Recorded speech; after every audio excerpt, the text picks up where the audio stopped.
Just 17 kilometers from Victoria, amongst Vancouver Island's old-growth temperate rainforest, lies Goldstream Provincial Park. This is the site where people can witness the salmon spawning spectacle, with thousands of salmon returning upstream every year. These salmon make the strenuous journey up the Finlayson arm into Goldstream, coming back to the place where they hatched 4 years earlier.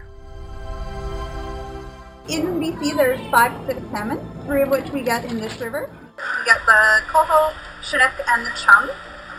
The run is predominantly chum, so last year we had about 1,000 coho, about 500 chinook, and about 41,000 chum. So yeah, we're predominantly a chum river.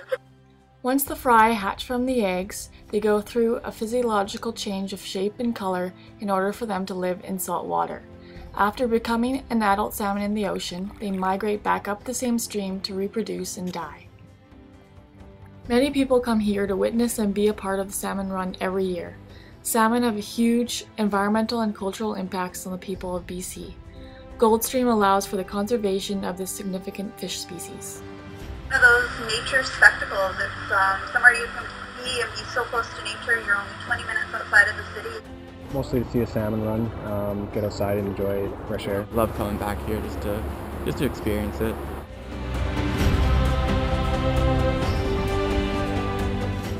The salmon needs to be preserved as long as all their other wildlife. People think of BC and Canada, they think of salmon.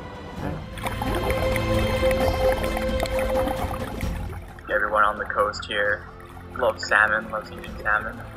It's just a big part of our lives. It's important to keep things where they are because things are changing so much around the world anyway, and you don't really it's nice to be able to keep things when you can and not have to destroy everything. Salmon stop eating after they leave the ocean and they die after spawning. The forest and the animals around these streams greatly benefit from these spawning salmon as sources of nutrients. Especially when they finish spawning, they have all the wildlife that comes and, eats them and does their cycle.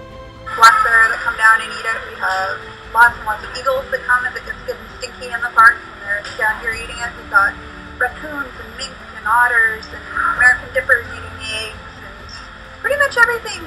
Even right down to little beetles and bugs are eating the carcasses once they've died. And yeah, it's amazing how much of it relies really heavily on those salmon. Without them, I'm sure a number of things would be affected. Recreational activities are also an important attraction at Goldstream.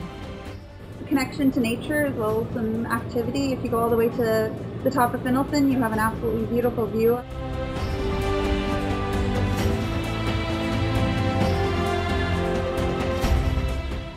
The forests and waterfalls around Mount Finlayson provides a green space of beautiful scenery and outdoor activity. People can come out to relax and escape from the bustling city life. I think it's really important to have a place where you can get out of the city for a bit. Families can come here to spend time together barbecuing, picnicking, and walking around. They can look at the salmon and at the beautiful landscape around them. The Nature House provides educational programs to school groups and to the public. They want to increase public awareness of the importance of preserving the environment and wildlife in BC. It's all about nature education. It's all about, if they don't know something, they're not going to love it. So it's all about bringing them out here, showing it to them, and teaching them about it. And hopefully they'll go away with a greater understanding and learn to love it. Makes them realize that they're not that far away from nature and that it's part of their lives as well.